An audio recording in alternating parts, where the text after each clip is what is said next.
ये है इस ड्रामा का तीसरा पार्ट। क्यूट लड़की जो नई स्कूल में जाती है जहां हर कोई उसे बुली करता है, लेकिन वक्त के साथ सब उसी से प्यार करने लगते हैं। पिछले पार्ट में हमने देखा था कि हमारी प्यारी जे और यूरी स्कूल फेस्टिवल में थे, जहां यूरी ने हिम्मत करके उसे अपने दिल की बात बता दी, मुझे तुमसे प्यार है, और साथ ही उसे किस भी कर दिया। लेकिन तभी एंट्री होती है कीफर की, जो खुद भी जे से प्यार करता है। वो दोनों को साथ देखकर भड़क जाता है। अगले दिन जब जे उठती है तो देखती है कि वो अपने कमरे में नहीं बल्कि किसी अजनबी रूम में है। उसे समझ नहीं आता वो यहाँ कैसे आई, किसने उसके कपड़े बदले और क्या हुआ पिछली रात। डर और तेज सरदर्द के बीच वो खुद को संभालने की कोशिश करती है। तभी हमें फ्लैशबैक में पता चलता है कि यूरी की हरकत से शर्मिंदा होकर वो वहां से भाग गई थी। बाद में फेलिक्स उसे बास्केटबॉल चैंपियनशिप जीतने की पार्टी में ले जाता है, लेकिन वहां का सीन कुछ और ही होता है। सब लड़के बिगड़े हुए, ड्रिंक्स चल रही हैं और माहौल पूरा आउट ऑफ कंट्रोल। तभी कीको एंट्री मारता है, वही लड़का जो जे को पहले से पसंद करता था। वो बताता है कि ये पार्टी उसके घर में हो रही है और वो खुद भी नशे में धुत है। जे को भी अंदर ले जाता है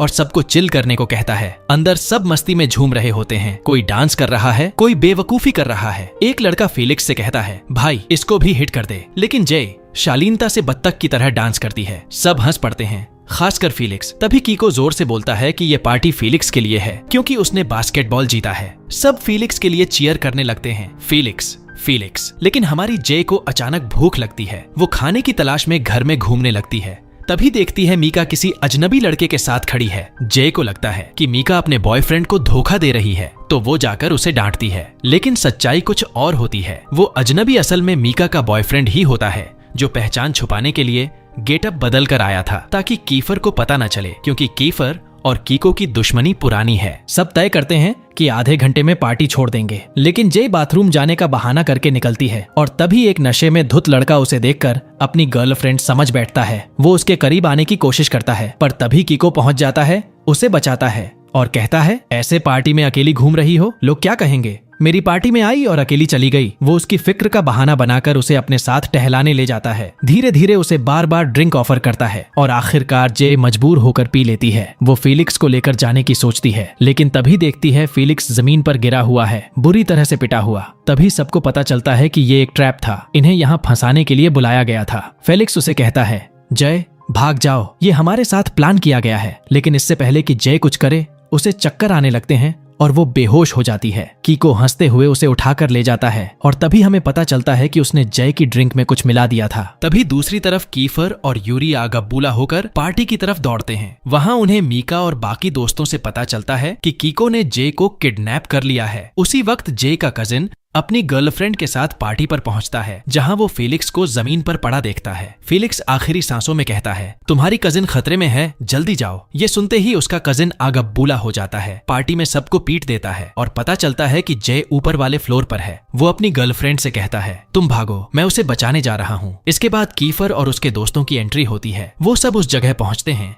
जहां फेलिक्स जमीन पर गिरा हुआ और बुरी तरह जख्मी पड़ा होता है। सब घबरा जाते हैं और तुरंत कुक फ्रेंड से कहते हैं कि उसे बाहर ले जाओ। गुस्से से भरे कीफर और उसके दोस्त तय करते हैं कि अब बदला लेंगे। वो कीको के गैंग पर टूट पड़ते हैं, कोई मुक्का, कोई किक, चेहरे तोड़ डालते हैं, लिटरली हड्डियां छटका देते हैं। सबको धूल चटाकर कीफर और यूरी ऊपर के फ्लोर की तरफ दौड़ते हैं, जहां जे को बचाना होता है। वहां पहुंचकर देखते हैं कि जे का कजिन पहले से ही कीको से लड़ रहा है। वो उसे मार रहा है क्योंकि कीको ने जे के करीब आने की कोशिश की थी। वो लोग कमरे में घुसते हैं और पाते हैं कि जे गहरी नींद में है। कजिन बताता है कि उसने टाइम पर पहुंचकर उसे बचा लिया था और अब जल्दी से उसे यहाँ से ले जाना चाहिए क्योंकि नीचे लड़ाई और बड़ी होने वाली है। कीफर उसे उठाता है और अपने घर ले जाता है ताकि वो सुरक्षित रहे। अब सीन कट होता है। जे होश में आती है, लेकिन उसे कुछ याद नहीं। वो कमरे से बाहर निकलती है, ये देखने कि आखिर वो कहाँ है। घर बिल्कुल साफ सुथरा है, सब कुछ सधा हुआ और पार्टी जैसा कोई माहौल नहीं। तभी पीछे से एक लड़का आता है। उसे देखकर जे को लगता है कि कहीं उसे पहले देखा है। वो पूछती है, तुम कौन हो? तो बच्चा मुस्कुराकर कहता है, मैं कैफर का छोटा भाई हूँ। वो बताता है कि वो अब उनके घर पर है और उसके सारे दोस्त बाहर उसका इंतजार कर रहे हैं। जे हैरान रह जाती है, उसे पता ही नहीं था कि कीफर के भाई भी हैं। वो उसके साथ बाहर जाती है,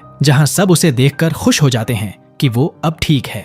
जे दौड़कर फेलिक्स के पास जाती है और पूछती है, तुम ठीक हो? फेलिक्स मुस्कुराते हुए कहता है कि अब वो बिल्कुल ठीक है और माफी मांगता है कि वो पार्टी में उसे प्रोटेक्ट नहीं कर पाया। फिर बताता है कि कीफर और उसके दोस्तों ने ही समय पर पहुंचकर उसे बचाया। तभी यूरी आता है और पूरी सच्चाई बताता है। कीको का असली टारगेट तुम थी जे। उसने फेलिक्स को बस एक बहाने के तौर पर इस्तेमाल किया ताकि तुम्हें फंसा सके, लेकिन शुक्र है कि हम टाइम पर पहुंच गए। जे हैरान रह जाती है। उसे विश्वास नहीं होता कि कीको उसके साथ इतना घटिया प्लान बना सकता है। वो सबको शुक्रिया कहती है कि उन्होंने उसे बचाया। बाद में यूरी कीफर से बात करता है और कहता है, देख, जे को अब और मत इन सब प्लान्स में शामिल कर। वो मासूम है और उसे पहले ही बहुत बार खतरा हो चुका है, बस उसे दूर रख। ये सुनकर कीफर आग बबूला हो जाता है, इतना गुस्सा कि उसके हाथ में पकड़ा ग्लास वो जोर से तोड़ देता है और उसका हाथ कट जाता है। उधर फेलिक्स को अब भी गिल्ट है कि जय उसकी वजह से खतरे में पड़ी, लेकिन जय उसका मन हल्का करते हुए कहती है, मैं तुमसे नाराज नहीं हूँ, मैं अपनी मर्जी से तुम्हारे साथ पार्टी में गई थी। तभी उसे कीफर का हाथ जख्मी दिखता है। वो यूरी से पूछती है कि क्या हुआ, लेकिन यूरी कुछ नहीं बताता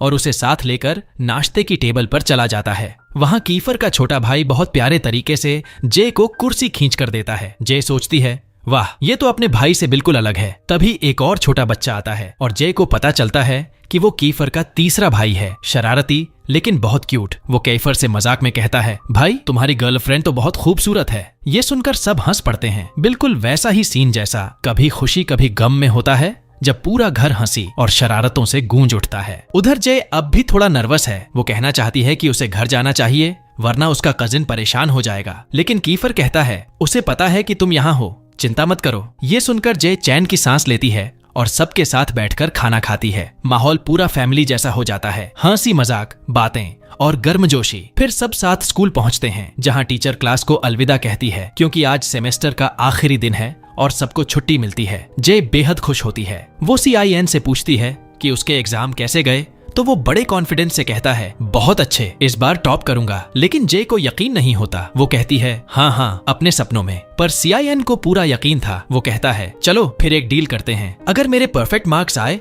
तो तुम्हें बताना होगा कि तुम्हें कौन पसंद है और तुम्हें सबके सामने उसे किस भी करना होगा। लेकिन अगर नहीं हुए तो जो तुम कहोगी मैं वो करूंगा। जय को ये चैलेंज थोड़ी ऑकवर्ड लगती है, लेकिन अंदर से वो कॉन्फिडेंट है कि सामने वाला लड़का फेल ही होगा, तो वो एक्सेप्ट कर लेती है। फिर रात को दोनों साथ पहुंचते हैं हैलोवीन पार्टी में और जैसे ही पार्टी शुरू होती है, CN अपनी चाइल्ड लाइक नेचर दिखा देता है। जय को छोड़कर छोटे बच्चों के साथ खेलने लग जाता है। हमारी जय ये देखकर हैरान रह जाती है। तभी कीफर का छोटा भाई उसे देख लेता है और थोड़ा टांग खींचने वाले मूड में उसके पास आता है। वो जय से उसकी कैंडीज छीन लेता है, लेकिन तभी कीफर आकर गुस्से में उसे डांट देता है, शर्म कर, मैंने तुझे ऐसे नहीं पाला। उसका भाई पलट कर कहता है, भाई तूने पाला ही कब है, मैं तो खुद से बड़ा हुआ हूँ। इस जवाब पर जय जोर से हंस देती है और बोलती है, सही कहा, तू तो अपने भाई पर ही गया है। फिर वो उसे कैंडीज दे देती है ताकि वो नाराज ना हो। थोड़ी देर बाद CN आता है और हाँ, ये जनाब भी किसी बच्चे से कैंडीज चुरा कर लाए हैं। तभी एक लड़का CN से बहस करने लगता है, लेकिन जैसे ही वो जय को देखता है बस नजर वहीं अटक जाती है। जय की ब्यूटी देख वो फ्लर्टिंग मोड में आ जाता है और कहता है, चलो ना एक डेट पर चलते हैं, मैं ज्यादा इंतजार नहीं करता। जय पोलाइटली मना करने की कोशिश करती है, लेकिन हमारा कीफर, जो कि थोड़े हॉट टेम्पर्ड और पोसेसिव टाइप है, बीच में कूद पड़ता है। वो जय का हाथ पकड़कर कहता है, ये मेरी फियांसे है, उससे दूर रहो नहीं तो तुम्हें कबाब बना दूंगा। बेचारा लड़का डरकर भाग जाता है। जय अंदर से खुश हो जाती है, उसका दिल तेज तेज धड़कने लगता है। वो अपने सीने पर हाथ रखती है और हल्के से मुस्कुराती है। फिर कीफर उसे बताता है कि कीको को स्कूल से निकाल दिया गया है क्योंकि उसने बहुत बड़ी गलती की थी। वो जय को डांटते हुए कहता है, मैंने तुझसे कहा था ना, उस पर भरोसा मत करना, अब से तू मेरी जिम्मेदारी है, तू वही करेगी जो मैं कहूंगा। और फिर दोनों साथ में पार्टी में घूमने लगते हैं। कीफर जूस लेने जाता है और जब तक वो वापस आता है, जय के आसपास एक और लड़का मंडराने लगता है जय सच में मैन मैग्नेट है। तभी एक नकाब पहने लड़का आकर उसे उस आदमी से दूर करता है। वो अपना नाम बताता है और जय को शॉक लगता है। उसकी आवाज जानी पहचानी लगती है, जैसे वो उसके फैमिली से कोई हो। वो पूछती है, तुम कौन हो?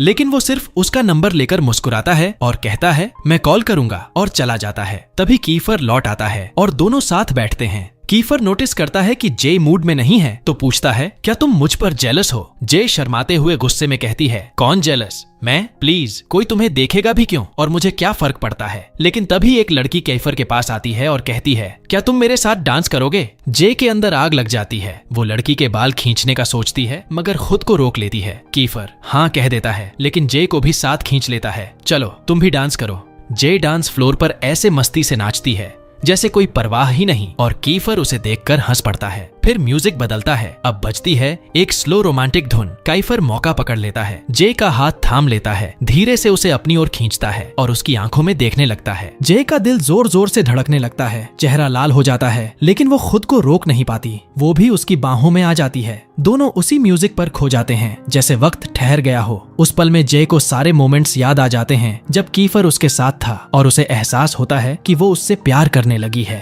वो थोड़ा झुकती है, शायद किस करने के लिए, लेकिन शर्म के मारे रुक जाती है। मगर कीफर, वो तो बैड बॉय है ना, वो आगे बढ़ता है और सबके सामने उसे किस कर देता है। जे शॉक में लेकिन अंदर से खुश, जबकि कीफर कूल अंदाज में मुस्कुरा देता है, तुम शरीफ हो, मैं नहीं। दिन के आखिर में कीफर जे को घर तक छोड़ने आता है। दोनों एक दूसरे को देखते हैं लेकिन कुछ कह नहीं पाते, बस वो ऑकवर्ड सी खामोशी। फिर कीफर धीरे से आगे बढ़ता है, जे के सिर पर एक प्यारा सा किस करता है और चला जाता है। जे ब्लश करती है, उसकी आंखों में दिल सी चमक। Clearly she is in love. लेकिन जैसे ही वो घर पहुंचती है, उसका कजिन बाहर आता है और गुस्से में कहता है, इतनी देर क्यों लगाई? जे चुपचाप अंदर चली जाती है, लेकिन रात भर सो नहीं पाती। वो कमरे में बैठकर सोचती है, अब मुझे थोड़ी डिस्टेंस बनानी चाहिए। मगर जैसे ही कीफर का मैसेज आता है, उसका चेहरा खिल उठता है। वो तुरंत रिप्लाई करने का सोचती है, दिल की धड़कनें बढ़ जाती हैं। उसी वक्त यूरी का मैसेज भी आता है, हे छुट्टियां कैसी जा रही हैं? लेकिन जे का ध्यान अब कहीं और है। उसके दिल में सिर्फ कीफर का नाम गूंज रहा है। वो जानबूझकर यूरी को रिप्लाई नहीं देती, क्योंकि उसे डर होता है कि कहीं दोनों आपस में लड़ना पड़े। लेकिन तभी उसे एक मिस्ट्री मैसेज मिलता है, उसी मास्क्ड गाय से जिसे वो हैलोवीन पार्टी में मिली थी। वो कहता है कि उसे जे से जरूरी बात करनी है, उसकी फैमिली और ब्रदर के बारे में। जे शॉक में पड़ जाती है और समझ नहीं पाती कि करे तो क्या करे। अगले दिन छुट्टियां खत्म हो जाती हैं और वो फिर से स्कूल लौटती है। वहां पहुंचते ही नोटिस बोर्ड पर रिजल्ट लगे हुए होते हैं। जय भी अपनी रिजल्ट देखने दौड़ पड़ती है,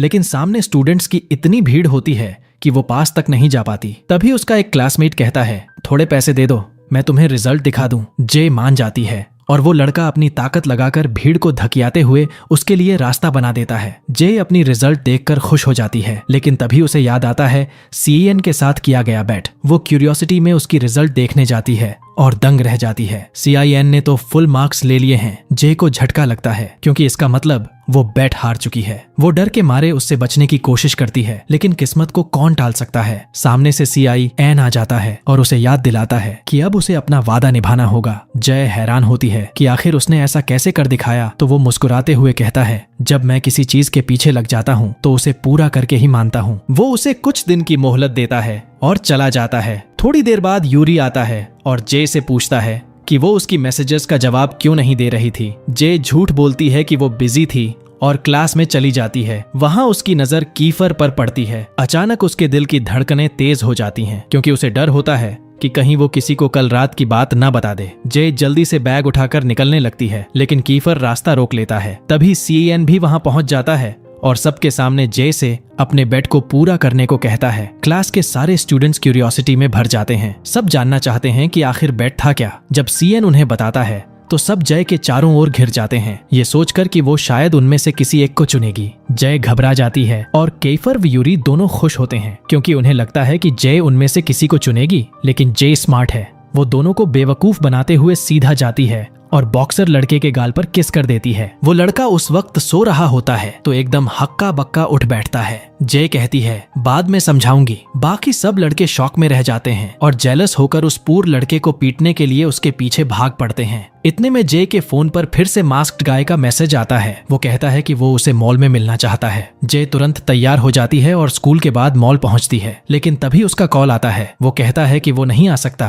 क्योंकि उसके दोस्त उस पर नजर रख रहे हैं। जे इधर उधर देखती है और सच में दूर से कीफर और बाकी स्टूडेंट्स उसे देख रहे होते हैं। मास्क्ड गाय तब अपनी पहचान बताता है, मैं फेलिक्स का भाई हूँ। जय शॉक में रह जाती है, क्योंकि सबको तो लगता था फेलिक्स का भाई मर चुका है। वो उससे पूछती है कि उसका भाई कहाँ है, तो वो कहता है, वो हमेशा तुम्हारे आसपास था, बस तुमने पहचाना नहीं। तुम्हारा फैमिली बहुत कुछ छिपा रहा है। फिर कॉल कट हो जाता है। जय डर और कंफ्यूजन में रोने लगती है। तभी कीफर और उसके दोस्त वहां पहुंचते हैं और पूछते हैं कि वो क्यों रो रही है। जे गुस्से में कहती है कि उन्हें हर वक्त उसकी प्राइवेट लाइफ में दखल देने की जरूरत नहीं है और बताती है कि फेलिक्स का भाई जिंदा है। सब हैरान रह जाते हैं, किसी को यकीन ही नहीं होता। कैफर उसे घर ले जाता है और अपनी पुरानी तस्वीरें दिखाता है जिसमें फेलिक्स का भाई भी होता है। जे तस्वीर देखते हुए इशारा करती है, हाँ वही है। सब हैरान रह जाते हैं और जे पूछती है कि आखिर उसे मरा हुआ क्यों समझा गया था। तभी यूरी सारा सच बताता है। जिस दिन हम सब स्कूल में नए थे, तुम्हारा कजिन हमारा दोस्त था।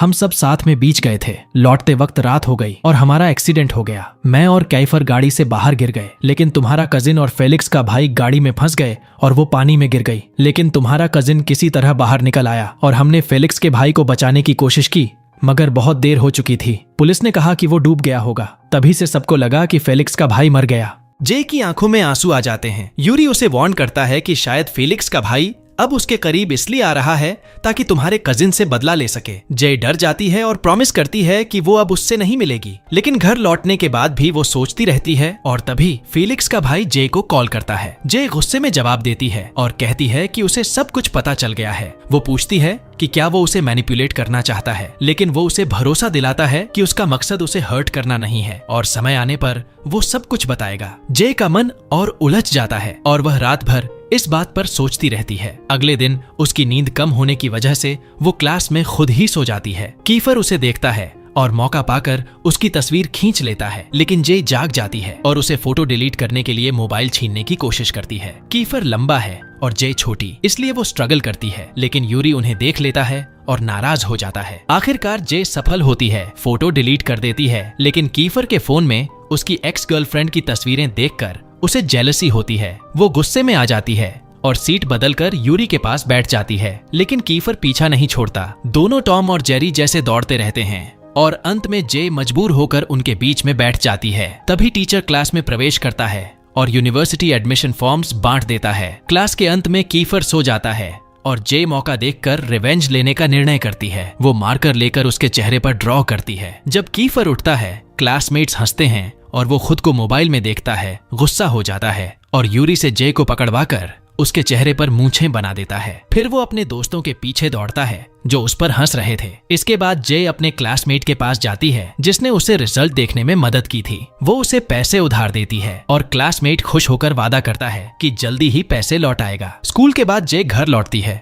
और पाती है कि उसका कजिन अपनी गर्लफ्रेंड के साथ बैठा है। वो जे को साथ खाने के लिए बुलाते हैं, लेकिन जे उन्हें पोलाइटली रिफ्यूज कर देती है और अकेले खाने लगती है। वो टेबल पर देखकर सोचती है कि कैसे वो किसी के साथ कॉम्पीट नहीं कर सकती, क्योंकि वो उसकी तुलना में बहुत सुंदर है। शायद इसी वजह से कीफर उसे कभी भूल नहीं पाया। अगले दिन जे स्कूल पहुंचती है और देखती है कि CAN उसका इंतजार कर रहा है ताकि दोनों क्लास में साथ जाएं। अचानक उसका फोन स्ट्रेंज नंबर से रिंग होता है। जे टेंस हो जाती है और सोचती है कि शायद ये फेलिक्स का भाई है, इसलिए वो CIN को वहां से भगा देती है और फोन उठाती है। दूसरी तरफ वही क्लासमेट होता है जिसने उससे पैसे उधार लिए थे। उसका वॉइस डरावना और अलग सा लगता है। वो अर्जेंटली पैसे मांगता है और जे पता लगाती है कि वो किंग्स ग्राउंड नामक क्लब में है। यूरी भी वहां पहुंच जाता है और क्लब का नाम सुनते ही कहता है कि ये जगह बहुत खतरनाक है, इसलिए वो अपने दोस्त को बचाने अकेला ही जाएगा। लेकिन जे जिद करती है कि वो उसके साथ जाएगी और आखिरकार यूरी मान जाता है। दोनों वहां पहुंचते हैं और पाते हैं कि यह रेसलिंग क्लब है। वहां का बॉस इंटिमिडेटिंग है और उसका निकनेम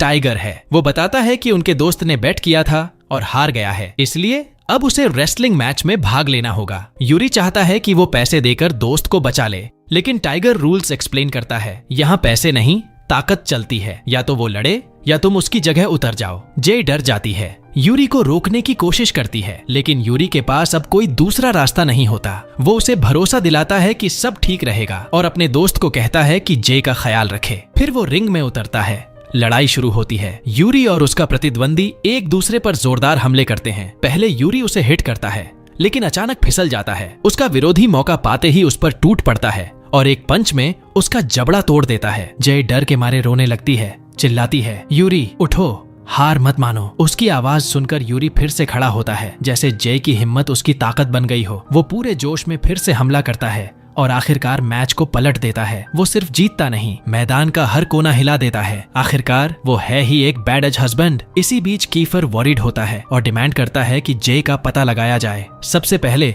उसका हैकर फ्रेंड उसे लोकेट करता है और बताता है कि जे रेसलिंग क्लब में है। कीफर तुरंत भागता है ताकि उसे बचा सके। इस बीच यूरी अपना फाइट खत्म करता है और जे को गले लगाकर रीएश्योर करता है कि सब ठीक है। वो उसे ले जाने लगता है, लेकिन टाइगर, क्लब का बॉस, उन्हें रोकता है और जय को भी लड़ाई में पार्टिसिपेट करने के लिए कहता है। तभी कीफर टाइम पर पहुंच जाता है, अपने दोस्त को एक धमाकेदार पंच मारता है कि उसने जे को इस जगह तक लाकर खतरे में डाल दिया, और जे से कहता है कि अगर उसे कुछ होता तो वो खुद को कभी नहीं माफ करेगा। कीफर जे का हाथ पकड़ता है और दोनों जल्दी से क्लब से निकलने लगते हैं। सिक्योरिटी गार्ड उन्हें रोकना चाहता है, लेकिन कीफर एक ही पंच में उसे ढेर कर देता है और जे को सुरक्षित बाहर ले जाता है। यूरी दूर से उन्हें देखता है, घबराया हुआ, क्योंकि वो जे से बहुत प्यार करता है और उसे लगता है कि वो उसकी पकड़ से दूर हो गई। अगले दिन यूरी एक काफे में बैठा होता है जहां उसने जे से मिलने का प्लान बनाया हुआ था। वो फ्लैशबैक में सोचता है जब अम्यूजमेंट पार्क में उसने गर्ल्स से परमिशन मांगी थी कि जे को पहले राइड में जाने दे, क्योंकि उसी पल वो अपनी फीलिंग्स कन्फेस करने का प्लान कर रहा था। वो जे को हंसते हुए देखता है और उसकी मुस्कान देखकर साफ था कि वो उससे कितना प्यार करता है। अब जब वो अपनी यादों से बाहर आता है तो उसके हाथ में रोज और रिंग होती है जो वो जे को देने के लिए रेडी है। स्कूल पहुंचकर जे इधर उधर देखती रहती है जैसे किसी की तलाश में हो। अचानक उसे कीफर दिखाई देता है और वो खुशी से चमक उठती है। वह नोटिस करती है कि कीफर ने कान में हुप इयररिंग्स पहने हैं जो सनलाइट में चमक रहे हैं। जे उनकी तरफ देखती है और कीफर सोचता है कि जे उसे इसलिए देख रही है क्योंकि वो उस पर फिदा है। वो उसके पास आता है और थोड़ी टीजिंग करता है, लेकिन जे शर्म से लाल हो जाती है और झल्लाकर उसे छोड़कर चली जाती है। मुंह में बड़बड़ाते हुए उसे गालियां देती है। कीफर उसे वॉल में कॉर्नर कर देता है और वॉर्न्स करता है कि अगर उसने फिर से उसे गाली दी तो वो उसे जबरदस्त पनिशमेंट देगा, और इस दौरान वो उसे चिढ़ाते हुए देखता रहता है। जे नर्वस हो जाती है और मजबूरी में चुप हो जाती है, लेकिन गुस्से में फिर से अपना मुंह बंद नहीं कर पाती। फिर जे अपने क्लासमेट्स के साथ यूनिवर्सिटी विजिट के लिए जाती है। वहां वो नोटिस करती है कि सीएन अपनी टाई नहीं बांध पा रहा। वो आगे बढ़कर खुद उसकी टाई सेट कर देती है। बाकी सारे लड़के भी उसी के पास आ जाते हैं। जय, मेरी भी बांध दो ना, क्योंकि क्लास में वही एक लड़की है जिसे ये काम आता है। यूरी भी इम्प्रेस करने के लिए खुद टाई बांधने की कोशिश करता है, पर उल्टा गड़बड़ कर देता है। जे हंसते हुए उसकी भी ठीक कर देती है और बस कीफर का जेलसी मोड ऑन हो जाता है। वो जानबूझकर अपनी टाई भी खोल देता है ताकि जे उसकी भी बांध दे, जबकि उसे खुद अच्छी तरह आता है। जे उसे टोकती है, अरे मैंने देखा था, तू खुद बांध सकता है, अब क्या चाहिए। फिर भी जे का दिल बड़ा है, वो उसकी टाई भी बांध देती है ताकि वो नाराज न हो। कीफर जे की नरमी देखकर खो जाता है, उसकी आंखों में सीधा देखता रहता है, लेकिन जय शर्म से उसकी टाई खींच देती है। बस करो अब। फिर सब यूनिवर्सिटी पहुंचते हैं। जे वहां एक टीचर की फोटो देखती है जो बिल्कुल उसी जैसी दिखती है। उसे लगता है कि शायद वो उससे जुड़ा हुआ है। तभी फेलिक्स आता है, खुश होकर जे को बताता है कि उसने स्पोर्ट्स स्कॉलरशिप जीती है और जे की वजह से उसका सपना पूरा हुआ। जे उसे कॉन्ग्रेचुलेट करती है और दोनों साथ बैठते हैं। तभी कीफर आता है, फेलिक्स को हटाकर खुद जे के बगल में बैठ जाता है। अब जे दोनों के बीच फंसी हुई है, एक तरफ कीफर, दूसरी तरफ यूरी। क्लास खत्म होते ही सब बस में बैठने निकलते हैं। रास्ते में जे उसी प्रोफेसर को देखती है जो उसकी तरह दिखता था। वो उसके फोन में वही पुरानी तस्वीर पाती है जिसमें वो छोटी थी, और तभी उसे एहसास होता है कि वही उसका फादर है। जे रोते हुए उसके पास जाती है, पापा कहती है। वो उसे देखकर सन्न रह जाता है और फिर उसे कसकर गले लगाता है और कहता है, मैं इस पल का सालों से इंतजार कर रहा था। वो अपनी गलती के लिए माफी मांगता है। तभी उसका कजिन पहुंचता है, जे को उनसे अलग करता है और उसके पिता को धमकाता है कि अगर उसने जे के पास फिर आने की कोशिश की तो वो पुलिस को बुला लेगा। वो उन्हें पुराने समझौते की याद दिलाता है और जे के पापा टूट जाते हैं। आखिरकार वे उसे छोड़ देते हैं और चुपचाप वहां से चले जाते हैं। जे फूट फूट कर रोने लगती है। वो कुछ भी समझ नहीं पा रही थी। कीफर गुस्से में आ जाता है और जे के कजिन से झगड़ पड़ता है, यहाँ तक कि उसे जोर से धक्का देकर गिरा देता है। यूरी और कीफर दोनों ही जे को संभालने की कोशिश करते हैं, लेकिन वो पूरी तरह टूट चुकी होती है। जे घर लौटती है रोती हुई और अपने अंकल का सामना करती है। आपने मुझसे झूठ क्यों बोला? मेरा पापा जिंदा है तो आपने मुझे उससे क्यों दूर रखा? आपके और उनके बीच आखिर क्या समझौता था? अंकल उसकी हालत देखकर पिघल जाता है, लेकिन फिर भी जवाब देने से इनकार करता है। बस इतना कहता है, तुम्हें सब कुछ कल पता चलेगा जब तुम्हारी माँ आएगी। जे सख्त लहजे में कहती है कि वो अपनी माँ से नहीं मिलना चाहती और गुस्से में घर छोड़कर निकल जाती है। वो सीधा कीफर के घर पहुंचती है और नोटिस करती है कि वो अकेला रहता है। जे पूछती है, तुम अकेले रहते हो? तुम्हारे पेरेंट्स कहाँ हैं? कीफर उदास नजर से जवाब देता है, माँ मर चुकी है और पापा ने दूसरी शादी कर ली तो मैंने उन्हें घर से निकाल दिया। तब से मैं और मेरे भाई अकेले रहते हैं। फिर वो जय से पूछता है, और तू यहाँ क्यों आई है? माँ के पास क्यों नहीं गई? जय चुप हो जाती है, कुछ नहीं कहती। माहौल हल्का करने के लिए कीफर एक गेम का आइडिया देता है, कॉन्फेशन गेम। दोनों बारी बारी से एक दूसरे से सवाल पूछेंगे। जो जवाब नहीं देगा उसे सजा मिलेगी। खेल शुरू होता है। कीफर पूछता है उसकी माँ के बारे में। जय उदास होकर कहती है वो किसी और से शादी कर ली और मुझे अंकल के पास छोड़ दिया। अब जय की बारी आती है। वो पूछती है क्या कभी तू मेरे कजिन से सुलह करेगा? कीफर चुप रहता है, कुछ नहीं कहता। जय तुरंत सजा देती है। पेन उठाकर उसके चेहरे पर मूछें बना देती है जैसे पिछली बार किया था। दोनों हंसने लगते हैं। फिर जय पूछती है ये ईयररिंग्स लड़कियों वाले हैं ना, तूने क्यों पहने हैं? कीफर मुस्कुराता है ये मेरी माँ की याद है। जब तक ये मेरे कान में है मुझे लगता है वो मेरे साथ है। दोनों का मूड हल्का हो जाता है और फिर पेन से एक दूसरे के चेहरों पर रंग लगाने लगते हैं। खेल खेल में चेहरों पर इंक ही इंक। अचानक कीफर शरारती लहजे में पूछता है क्या तू मुझसे अट्रैक्टेड है? जय घबरा जाती है और झल्लाकर बोल पड़ती है मुझे तुझसे प्यार कभी नहीं, मैं किसी पागल से प्यार नहीं कर सकती। कीफर जोर से हंसने लगता है क्योंकि जय भूल गई थी कि जो गाली देगा उसे सजा मिलेगी। कीफर मौका पकड़ता है, जय के करीब आता है और उसे किस कर देता है। जय शौक में रह जाती है, चेहरा लाल, दिल धड़कता हुआ। वो चाहकर भी उसे थप्पड़ नहीं मार पाती क्योंकि अंदर से वो जानती है उसे कीफर वाकई पसंद है। अगले दिन जय अपने दोस्तों के साथ स्कूल जाती है लेकिन रास्ते में देखती है कि कीफर का छोटा भाई किसी लड़के से झगड़ रहा है बस इसलिए कि उसने उसकी गर्लफ्रेंड से बात कर ली थी। छोटा है पर फाइटर कम नहीं। उस लड़के का मुंह लहूलुहान कर देता है। जय हैरान होती है कि कीफर बीच में नहीं जा रहा।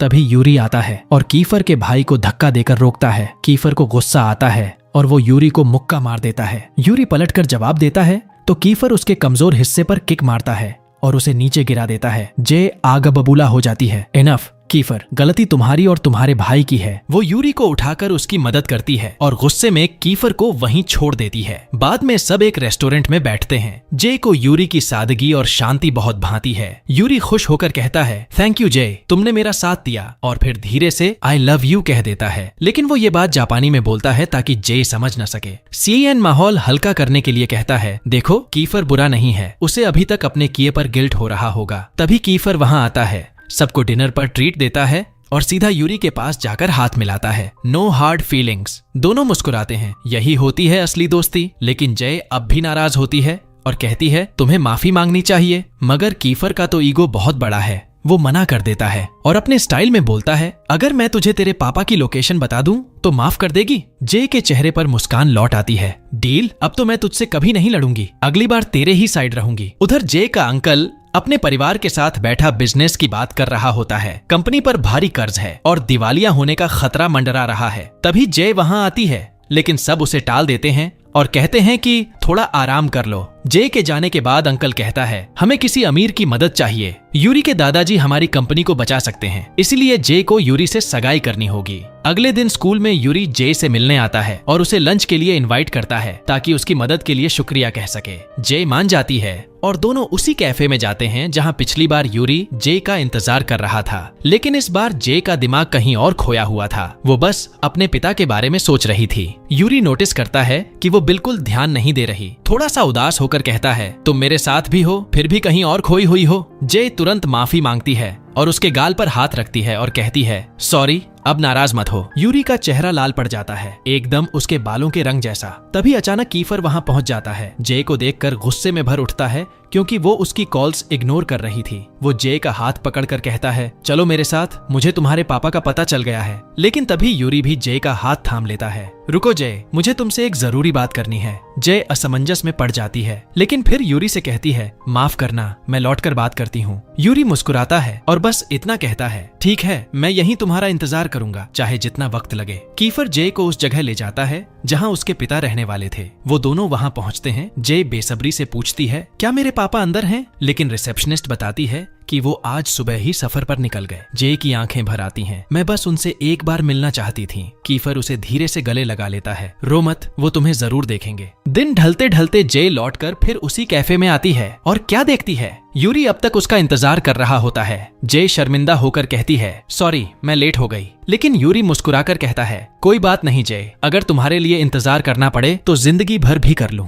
फिर वो हिम्मत जुटाता है, एक गुलाब और एक अंगूठी निकालता है और कहता है जय, मैं तुमसे प्यार करता हूँ, मैं तुम्हें प्रपोज करना चाहता हूँ। मैं वादा करता हूँ कि हमेशा तुम्हें खुश रखूंगा, लेकिन मैं चाहता हूँ कि तुम सोचकर जवाब दो। इतना कहकर वो चला जाता है ताकि जय पर कोई दबाव न पड़े। जय सन्न रह जाती है। उसके मन में खुशी, झिझक और उलझन सब एक साथ उमड़ आते हैं। घर लौटकर जे के मन में वही बातें घूम रही होती हैं। तभी उसके अंकल की बीवी अंदर आती है और जे के पास पड़ी अंगूठी देख लेती है। वो मुस्कुराकर जे से कहती है, किसी ने तुम्हें ये दी है तो फिर वो सच में तुमसे प्यार करता है, क्योंकि ये अंगूठी तुम्हारे साइज की है, बहुत सोच समझकर चुनी गई है। फिर सलाह देती है, जवाब देने से पहले दिल से सोच लेना। जे थोड़ा भावुक हो जाती है, लेकिन मन और उलझ जाता है। इसी बीच जे की माँ का फोन आता है। वो बताती है कि मैं दोबारा शादी करने वाली हूँ और चाहती हूँ तुम शादी में आओ। जे भड़क जाती है, आपको अब याद आई मैं आपकी बेटी हूँ? आपने तो मुझसे पापा के बारे में भी कुछ नहीं बताया, और गुस्से में फोन काट देती है। अगले दिन जे नोटिस करती है कि अंगूठी गायब है। वो नौकरानी से पूछती है, लेकिन फिर देखती है कि उसके कजिन के हाथ में वही रिंग है। वो बताता है कि उसे पता है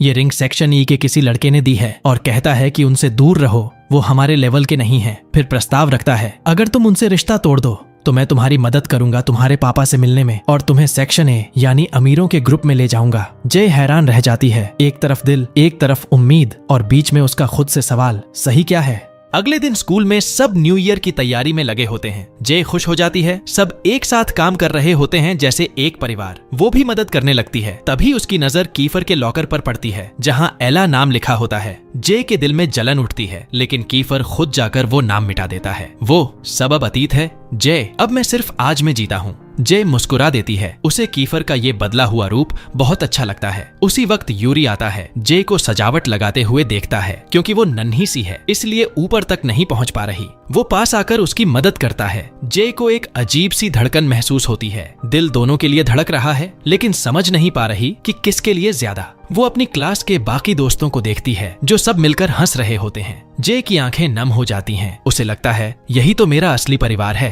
कीफर उसे देखता है, समझ जाता है कि कुछ गलत है। धीरे से कहता है, डोंट वरी जे, मैं हूं ना, जब तक मैं हूं कोई तुम्हें रुला नहीं सकता। जे उसके शब्दों से पिघल जाती है, मुस्कुराती है और थैंक यू कहती है। तभी यूरी दौड़ता हुआ आता है। कीफर, बाहर कुछ लड़के तुम्हें ढूंढ रहे हैं। लेकिन इस बार बात लड़ाई तक पहुंच गई है। कीफर बेपरवाह मुस्कुराता है, कोई बात नहीं, हम सब एक हैं, जो भी आएगा निपट लेंगे। लेकिन किसे पता था इस बार मुसीबत जे पर ही टूटने वाली है। स्कूल से निकलते वक्त वो उन लड़कों से टकरा जाती है जो कीफर से बदला लेने आए थे। वो जे को ही पकड़ लेते हैं। सोचते हैं कि वो बस एक मासूम सी प्यारी लड़की है, पर उन्हें क्या पता कि जे कोई गुड़िया नहीं, वो तो अंदर से शेरनी है। जे जब देखती है कि उन गुंडों ने उसे घेर लिया है तो अंदर की निंजा आत्मा फट से जाग जाती है। पल भर में वो उनसे भिड़ जाती है, एक एक करके सबको गिरा देती है। पर वो लोग ज्यादा थे। आखिर में वो उसे जमीन पर गिरा देते हैं और कहते हैं, अपने दोस्तों को बुलाओ वरना अंजाम बुरा होगा। लेकिन जे डटकर कहती है, मैं कभी अपने दोस्तों से धोखा नहीं करूंगी। तभी एंट्री होती है हमारे हीरो कीफर की, पूरे सेंटा क्लॉज के ड्रेस में। लेकिन ये सेंटा तो गिफ्ट नहीं, पंच बांटने आया था। उसे जे को उस हालत में देखकर गुस्सा ऐसा आता है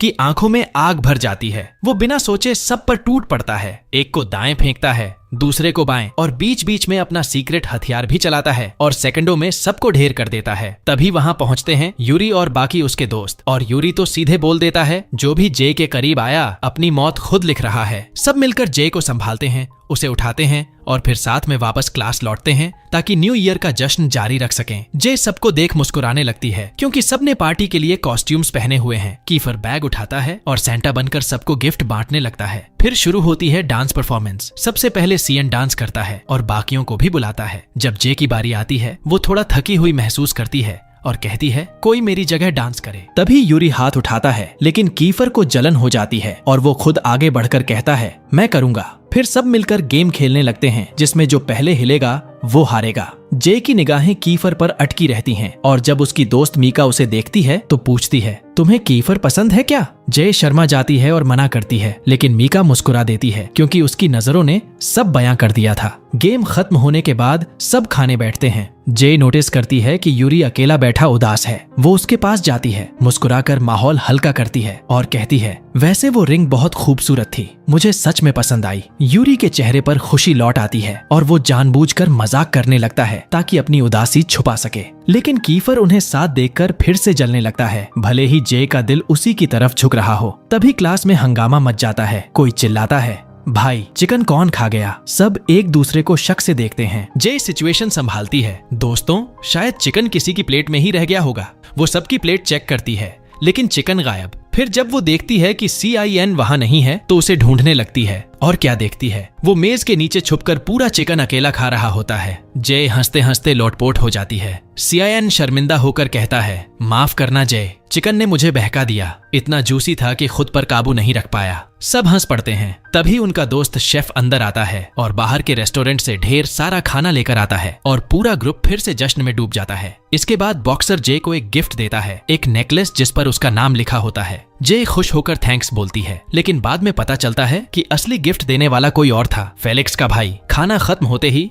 सब जे को जबरदस्ती डांस के लिए स्टेज पर खींच लाते हैं। केफर को भी बुलाया जाता है, लेकिन वो मना कर देता है, बस जय को डांस करते हुए देखता रहता है। उसकी हंसी, उसकी चमकती आंखें, सब देखकर उसके दिल में एक नई उम्मीद जग जाती है। डांस खत्म होने पर सब जय को उठाकर ऊपर उछालते हैं। हंसी खुशी में पूरा माहौल रोशन हो जाता है। फिर यूरी गिटार उठाता है और जय की तरफ देखकर एक प्यारा सा सॉन्ग बजाने लगता है। उसकी नजरों में बस जय ही होती है। कीफर के अंदर जलन की आग सुलगती है, पर वो छुपा लेता है। जय उसकी बेचैनी महसूस करती है और माहौल बदलने के लिए नया गेम सजेस्ट करती है। चलो एक फन कंपटीशन खेलते हैं, विश गेम। पहला टास्क होता है चॉकलेट लाओ। तो उनका शरारती दोस्त मीका को पकड़कर कहता है, लो भाई मेरी चॉकलेट यहीं है। और पूरा ग्रुप हंसी से लौटपोट हो जाता है और सब जोर से हंस पड़ते हैं। माहौल इतना मस्ती भरा हो जाता है कि कीफर भी थोड़ा मस्ती में आता है। जब बारी आती है कुछ प्यारा लाओ की, तो कीफर मुस्कुराता है, जय को उठाता है और बोलता है, इससे ज्यादा प्यारा क्या होगा। जय का चेहरा लाल हो जाता है, पर सब ताली बजाने लगते हैं। फिर वो उसे गिफ्ट देता है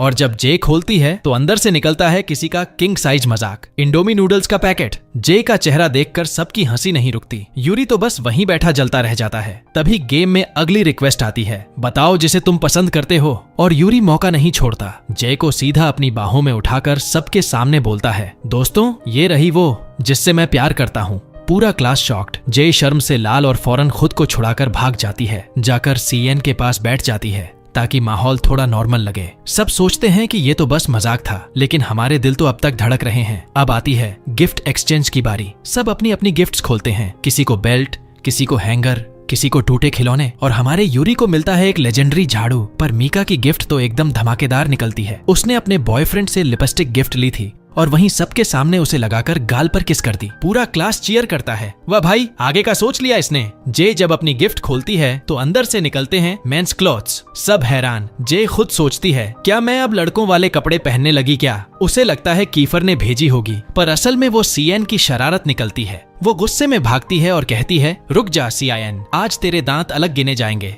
भागते भागते जे क्लास के दरवाजे पर रुक जाती है। अंदर सब स्टूडेंट्स हंस रहे हैं, खेल रहे हैं, जश्न मना रहे हैं। जे की आंखों के सामने वो सारे पल घूम जाते हैं। जब वो पहली बार इस क्लास में आई थी, सब उसे भगाना चाहते थे, लेकिन अब वही लोग उसकी फैमिली बन गए हैं। उन्होंने उसके साथ हंसा, लड़ा, उसे बचाया, और हर बार जब जे खतरे में होती तो सब सच में उसे बचाने के लिए दौड़ पड़ते थे। वो सब यादें सोचकर जे की आंखों से आंसू निकल आते हैं। लेकिन तभी कीफर पास आता है, उसके आंसू पोंछता है और धीरे से कहता है, मुझे तुम्हें उदास देखना बिल्कुल पसंद नहीं। जे का दिल पिघल जाता है। उसकी आंखों में फिर से मुस्कान लौट आती है। उसी पल वो फैसला लेती है, मैं अपने दोस्तों को नहीं छोड़ूंगी। वो अपने कजिन को मैसेज भेजती है, मैं इस क्लास को छोड़कर कहीं नहीं जा रही। फिर दौड़कर वापस अंदर जाती है, सबके बीच खड़ी होकर मुस्कुराती है और पूरी गैंग के साथ एक प्यारी सी ग्रुप फोटो खिंचवाती है। सबकी हंसी, चमकती लाइट्स और जे की खुशी, उस पल सब कुछ परफेक्ट लगता है। अगले दिन जे घर पर उठती है, नींद और हैंगओवर में डूबी हुई। उसे बस इतना याद रहता है कि पिछली रात उन्होंने घर पर पार्टी की थी। कुछ लोग जल्दी चले गए थे, जबकि बाकी वहीं रुक गए थे। नीचे सबने जमकर ड्रिंक किया था। यूरी थोड़ा उदास था, लेकिन जे तो बस मस्ती में डूबी हुई थी, हंसती,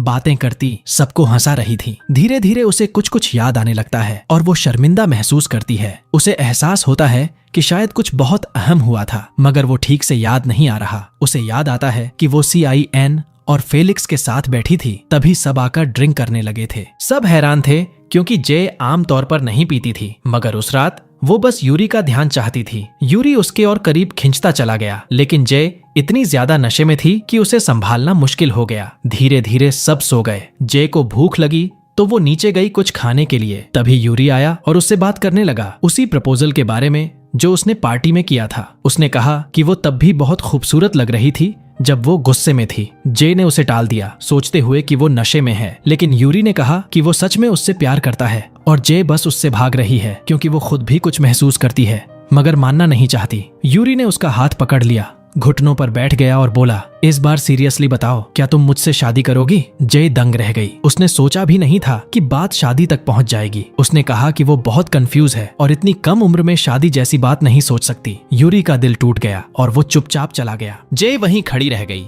जो कुछ हुआ था वो बार बार सोचती रही। उसे याद आया कि पिछली रात यूरी और कीफर के बीच कुछ बात हुई थी, शायद उसी से जुड़ा था ये सब। अगले दिन जब वो नीचे आती है तो देखती है कि उसकी दादी घर आई हैं। सब बहुत खुश हैं। तभी अचानक सीएन आता है। जय हैरान तो होती है पर खुश भी। वो बहुत सौम्य और अच्छा लगता है, लेकिन जब किसी ने मजाक में कहा कि क्या वो दोनों रिलेशनशिप में हैं, तो सीएन ने तुरंत इनकार किया। जय ने तुरंत बात काट दी, क्योंकि सब, यहाँ तक कि अंकल भी उन्हें देख रहा था। अंकल को ये सब पसंद नहीं आता। उसे लगता है जय को पढ़ाई पर ध्यान देना चाहिए, प्यार व्यार पर नहीं। वो उसे साइड में ले जाकर समझाने की कोशिश करता है, क्योंकि वो जय की बहुत परवाह करता है। उधर सीएन जय की दादी के बहुत करीब आ जाता है, जो उसे दिल से चाहने लगी थी। इसी बीच अंकल अपनी वाइफ से बात करते हुए ये कबूल करता है कि उसे जय पर सख्त होने का अफसोस है, लेकिन साथ ही वो ये भी जानना चाहता है कि जय को वो अंगूठी किसने दी जो वो पहने हुए है। जय नहीं चाहती थी कि कोई, खासकर अंकल, उसके पर्सनल मामलों में दखल दे। सब कुछ चल ही रहा था कि उनके परिवारों के बीच दिवालिया होने से बचने के लिए साझेदारी आगे बढ़ाई जा रही थी। जय अपनी दादी को जूस सर्व करती है, जो पूरे जोश से क्रिसमस की तैयारियों में लगी थी। सब एक साथ जुटते हैं और जय की दादी गिफ्ट बांटना शुरू करती हैं। जय भी उनके साथ बैठती है और देखती है कि सीआईएन भी वहां मौजूद है, खुश और एक्साइटेड दिख रहा है। तभी जय को उसके एक दोस्त का मैसेज आता है। उसने उसे उसके साथ खड़े रहने के लिए शुक्रिया कहा और क्रिसमस की बधाई दी। माहौल में खुशियां बढ़ जाती हैं जब सीएन सबका मूड हल्का करता है और कैलिक्स भी अपना क्रिसमस ग्रीटिंग भेजता है। जय अपने चारों ओर इतने प्यार और अपनापन देखकर सच में खुश हो जाती है। लेकिन तभी कीफर का मैसेज आता है। बस 2 शब्दों में लिखा होता है, मैरी क्रिसमस जय। बाकियों की तरह उसमें कोई झोंक या इमोजी नहीं था। जय थोड़ा निराश होती है। वो कुछ दिल से लिखा हुआ उम्मीद कर रही थी, फिर भी वो मुस्कुरा देती है। उधर कीफर अपने परिवार के साथ चुपचाप खाना खा रहा होता है, मन ही मन बीती बातों को याद करता हुआ। फिर आता है गिफ्ट खोलने का वक्त। सबको प्यारे प्यारे तोहफे मिलते हैं और सब जश्न मनाते हैं। लेकिन जब जय अपना गिफ्ट खोलती है तो उसमें एक सफेद ड्रेस निकलती है, बेहद खूबसूरत पर हैरान कर देने वाली। वो समझ नहीं पाती कि इसका क्या मतलब है और बाकी सब भी सोच में पड़ जाते हैं कि जय की रिएक्शन क्या होगी। आखिर वो अभी इतनी छोटी है। 1 हफ्ता बीत जाता है और जय कहीं नजर नहीं आती। उसकी आंटी और दादी उसे देखने की तैयारी करती हैं, लेकिन तभी जय खुद सामने आ जाती है, उसी सफेद टाइट ड्रेस में। सब हैरान रह जाते हैं। अंकल को तुरंत कुछ महसूस होता है। वो पहले से ज्यादा बेचैन लगने लगता है, लेकिन जय को समझ नहीं आता कि वो ऐसा क्यों बर्ताव कर रहा है। फिर आता है न्यू ईयर ईव, खासकर हनामिची होटल में होने वाली बड़ी पार्टी। यूरी को यकीन था कि जय वहां जरूर आएगी। पार्टी शुरू होती है और सब यूरी के परिवार से मिलते हैं। जय को सबके सामने इंट्रोड्यूस किया जाता है। वो कोशिश करती है कि वो नॉर्मल दिखे। तभी उसकी नजर कीफर पर पड़ती है। उसे देखते ही उसका चेहरा खिल उठता है, लेकिन कीफर का लहजा ठंडा और दूर होता है, जैसे अब वो पहले वाला नहीं रहा। जय थोड़ा असहज होकर ड्रिंक लेने जाती है। तभी सिंगर का परफॉर्मेंस शुरू होता है।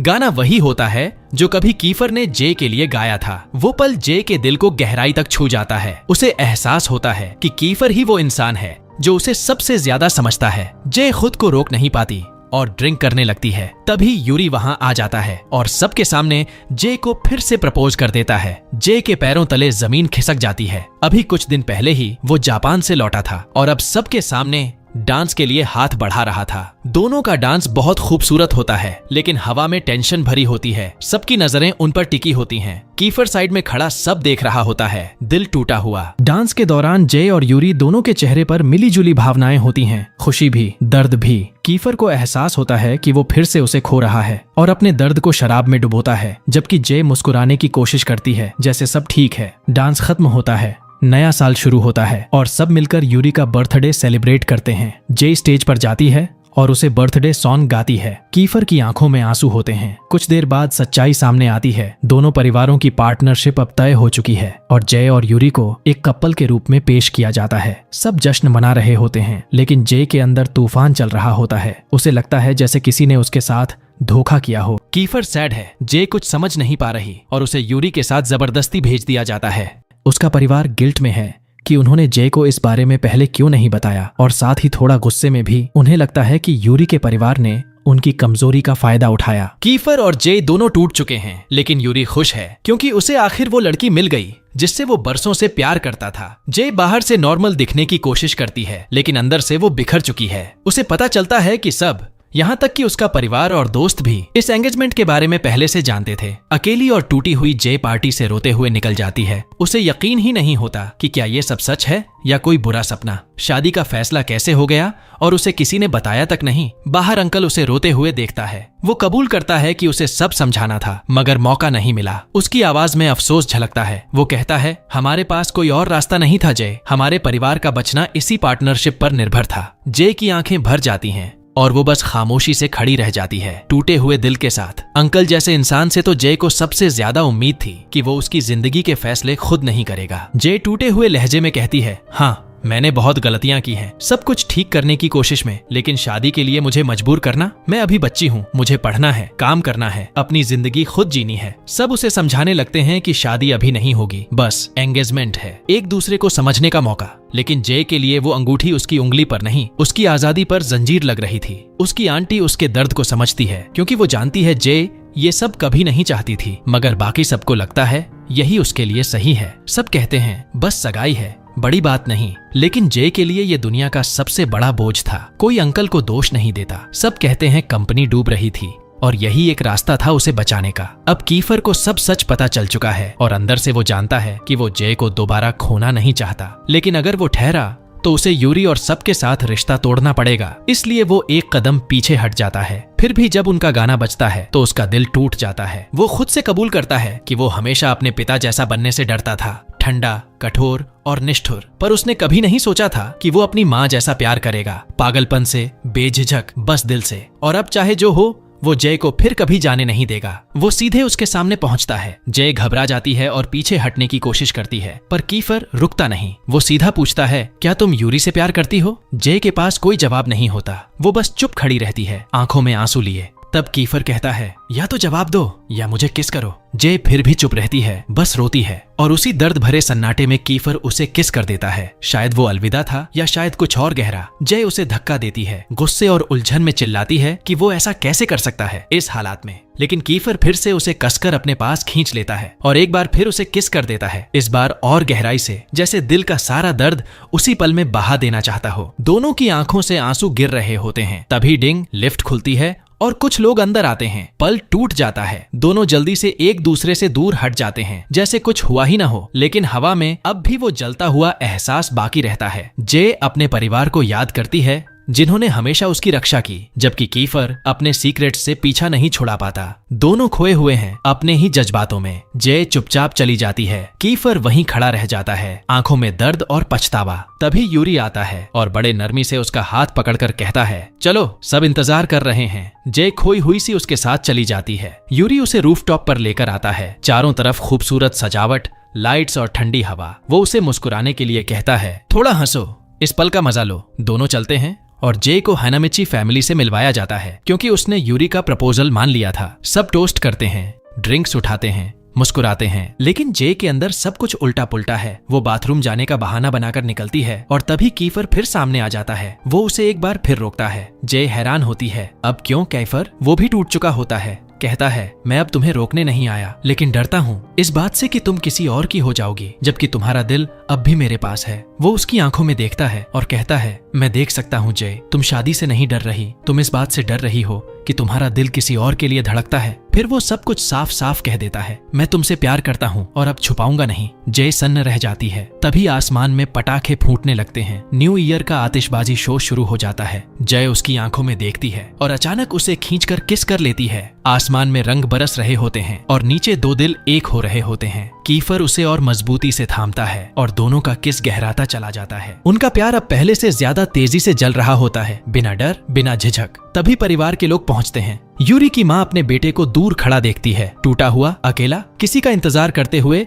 जो शायद अब कभी लौटकर ना आए। वहीं जय अब भी कीफर की बाहों में होती है और दोनों की आंखों से आंसू गिरते हैं, लेकिन इस बार खुशी के, बिना यूरी के, बिना किसी स्पष्टीकरण के। जय को आखिर पता चल जाता है कि उसका दिल सच में किसका है और कीफर वो अब उसे रोकता नहीं, बस थामे रखता है। दोनों पूरी रात साथ रहते हैं, जबकि बाहर जश्न चलता रहता है और यूरी चुपचाप अकेला अपनी बिखरती ख्वाहिशों को देखता रहता है। और यहीं पर खत्म होता है इस सीरीज का सीजन 1। अब सवाल ये है, क्या जय हमेशा के लिए कीफर के साथ रहेगी या यूरी और परिवार की उम्मीदों के बीच फिर से फंस जाएगी? अगर आप भी जानना चाहते हैं आगे क्या होगा तो चैनल को जरूर सब्सक्राइब करो, बेल आइकन दबाओ ताकि कोई भी अगला वीडियो मिस ना हो जाए। यहाँ स्क्रीन पर तुम्हें कुछ और शानदार वीडियो मिलेंगे जो वाकई कमाल के हैं। तुम्हारा कीमती वक्त देने के लिए बहुत बहुत धन्यवाद। फिर मिलेंगे अगले वीडियो में एक नई कहानी के साथ।